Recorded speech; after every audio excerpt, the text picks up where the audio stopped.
Après avoir vécu un rude combat contre les Sorceaux, la compagnie du Lys Écarlate arriva à proximité du petit lac du Nord. C'est alors qu'ils virent du haut de leur plateau un deuxième sang mêlé. Malgré la centaine de mètres qui les séparaient, ils purent remarquer que cet hybride-ci était foncièrement différent d'Orphée. En effet, le sang mêlé du lac n'était pas pourvu des ailes des alphars, mais bien de la peau bleu clair des alastines, recouvrant par ailleurs un corps athlétique et couvert de cicatrices. Malgré tout ce qu'a pu dire Aurore, les soi-disant démons n'avaient rien de si impressionnant que ça. Enfin, j'ai quand même décidé de garder mes distances. J'ai plongé dans le lac et je suis allé mettre sur un récif, à 10 mètres plus loin. Quand j'ai vu cet hybride sur son rocher et que Lizzie voulait se la jouer, je te mets en confiance, je me mets à poil, la chaudasse. J'ai voulu faire pareil, mettre en confiance. Hein. J'ai donc avancé tranquillement vers la flotte pour me foutre de l'eau sur la face. J'en avais bien besoin, j'avais du sang partout après le combat contre ces sorceaux. Ah, enfin, le lac. Je vais pouvoir me laver toutes ces saletés, cette crasse qui me poursuit depuis des jours. Ah, purifier mon corps pour Yor. Quoi d'autre. Je suis descendu tranquille jusque là-bas. Et c'est là que j'ai repéré cette espèce d'Alastine avec un petit côté humain. Avant toute chose, je suis allé me passer un peu d'eau sur le visage. Tout ce sang qui dégoulinait, c'était répugnant. Puis je devais présenter un minimum face à un inconnu tout de même.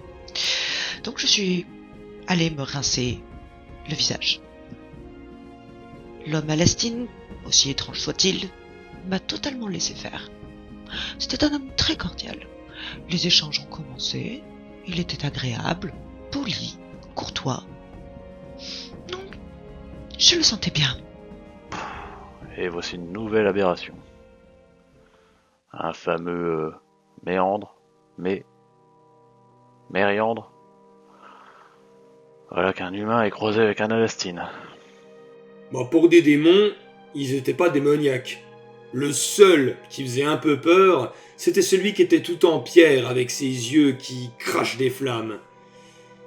Ça doit être ça que Aurore appelait un Surt. Oh. Je me souviens quand on tuait de l'alpha en veux-tu en voilà pendant le génocide. Il y avait chez une bonne femme une petite statuette, Aurore, une jeune fille ou quelque chose du genre. Bizarre comme statuette, ça paraissait un peu religieux, un peu saint. Ce Mériandre, cet homme poisson en définitive, était peut-être le chef de la garde de leur village, mais c'était surtout un gars qui connaissait bien la nature sauvage. Son allure, puis ses harpons m'ont tout de suite fait penser qu'il chassait depuis son plus jeune âge. À partir du moment où j'ai sauté dans cette eau fraîche, il n'a pas pu détourner son regard de moi. Je le vois bien. Peut-être différent en apparence, mais quelque chose me dit qu'il aimerait peut-être goûter au plaisir de Yor. Ce mériandre arborait la même tenue qu'Orphée. Avait-il le même argent? Ils ont accès aux mêmes ressources?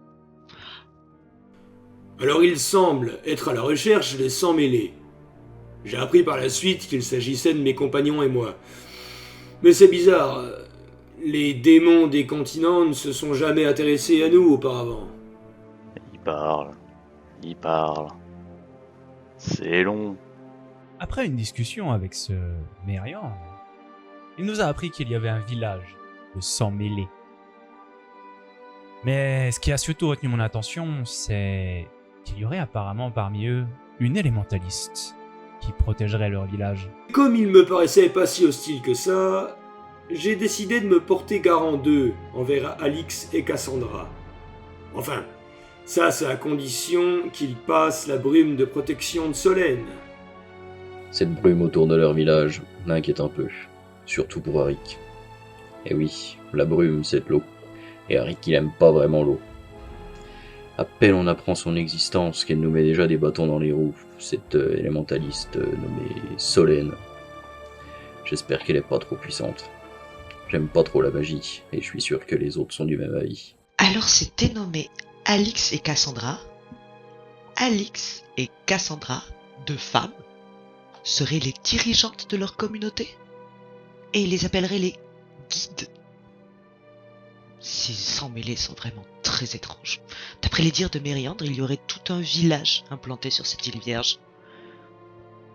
Tout méfiants qu'ils étaient, les petits démons ont voulu une preuve de notre accord. Alors j'aurais passé un de mes colliers.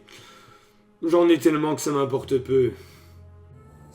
En guise de preuve de notre rencontre avec lui, il nous a donné un collier avec une dent et son nom gravé dessus. Une dent de sorceau, similaire à celle que je venais d'arracher peu de temps avant notre arrivée au lac. Ce collier nous servirait, selon lui, comme un laissez-passer dans son village. Et si, je dis bien et si, nous avions là affaire à des briseurs de destin? Je lui fais vraiment pas confiance à cet homme. Cet homme croisé avec cette saloperie de Alastine. On a fini par décider de longer la crête dans les montagnes pour rejoindre la forêt de l'est de l'autre côté du lac.